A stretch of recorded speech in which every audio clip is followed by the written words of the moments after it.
The Golden Gems of Life, Gathered Jewels for the Home Circle by S.C. Ferguson and E.A. Allen, Central Publishing House, Cincinnati, 1884. Chapter: Policy. Policy of the nature of cunning. Extent of this principle. A characteristic trait of the age. Policy not prudence or caution. Policy not discretion. Danger of judging from appearance. Policy. What is called policy is sometimes spoken of in the same sense as prudence, but its nature is cunning. It is a thing of many aspects and of many tongues. It can appear in any form and speak in any language. It is sometimes called management, but it is not worthy of that good name, inasmuch as it is but a compound of sagacity and deceit, of duplicity and meanness. It puts on the semblance of kindness and concern for your good, but its heart is treachery and selfishness. This principle, strange as it may seem, is of very extensive influence. It is adopted and acted upon by multitudes who claim to be respectable and intelligent men. It is not confined to the few or those of the baser sort. Its devotees may not be aware that this is their ruling principle of action. They mistake its meaning by giving it a wrong name. They call it prudence, discretion, wisdom. Alas, it is not guided by the high principles of integrity, which beautify and adorn those noble attributes of perfect manhood.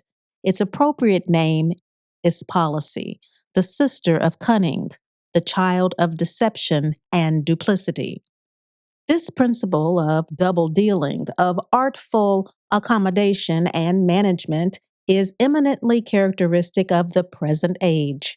It meets every man on his blind side and, by stratagem, makes a tool of him to accomplish its own wily and selfish purposes. If he is weak, it deceives him by its artifices. If he is vain, it puffs up his vanity by flattery. If he is avaricious, it allures him with the prospect of gain. If he is ambitious, it promises him promotion. If he is timid, it threatens him. Its leading maxim is, the end justifies the means, and in pursuing its end, it sticks at nothing that promises success. It may be traced in all departments of business and through all grades of society, from the grand councils of the nation to the little town or parish meeting. Instead of acting in open daylight, pursuing the direction and straightforward path of rectitude and duty, you see men extensively putting on false appearances, working in the dark, and carrying their plans by stratagem and deceit. Nothing open, nothing direct and honest. One thing is said and another thing is meant. When you look for a man in one place, you find him in another. With flattering lips and a double heart do they speak. Their language and conduct do not proceed from fixed principles and open-hearted sincerity, but from a spirit of duplicity and selfish policy. Prudence, caution, and business management are not only a necessity, but are commended as the price of success in worldly affairs. They have the sanction of our best judgment and offend no moral sense of right. But against mere policy, every young man who has any desire of lasting respectability and influence ought most carefully be on his guard. Nothing can be more fatal to reputation and success in life than to acquire the character of an artful intriguer, one who does all things with the ulterior design of furthering his own ends. He may succeed for a time, but he will soon be found out, and when found out, will be despised. He who acts on this principle thinks that nobody knows it, but he is wretchedly mistaken. The thin disguise that is thrown over the inner man is soon seen through by everyone, And while he prides himself on being very wise and keeping his designs out of sight, all persons of the least discernment perfectly understand him and despise him for thinking he could make fools of them.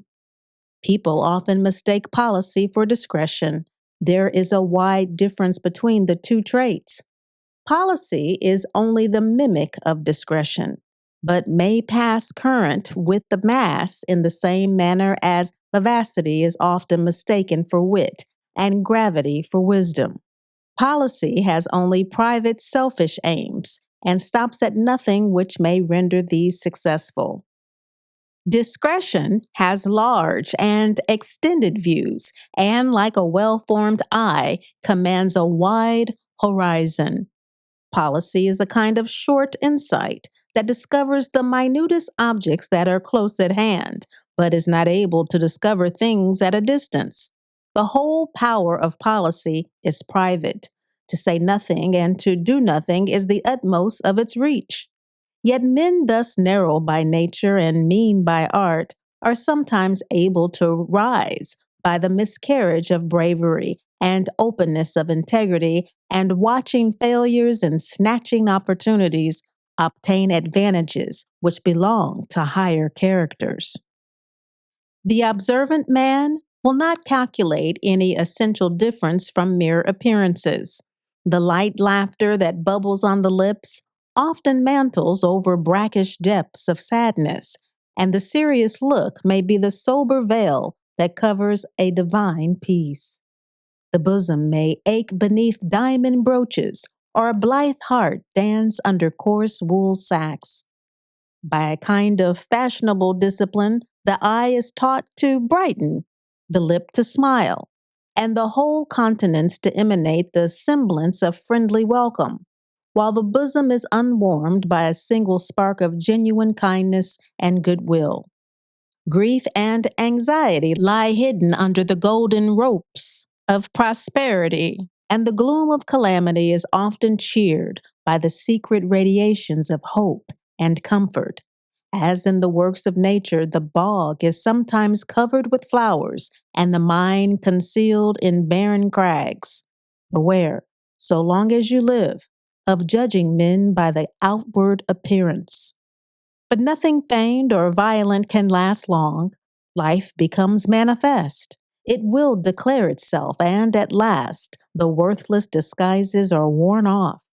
Hence, the lesson that the wise man should learn is to guard against mere appearances in others, but for himself to pursue the straightforward, open course, and in a world of deceit and intrigue, show himself a man that can be relied on.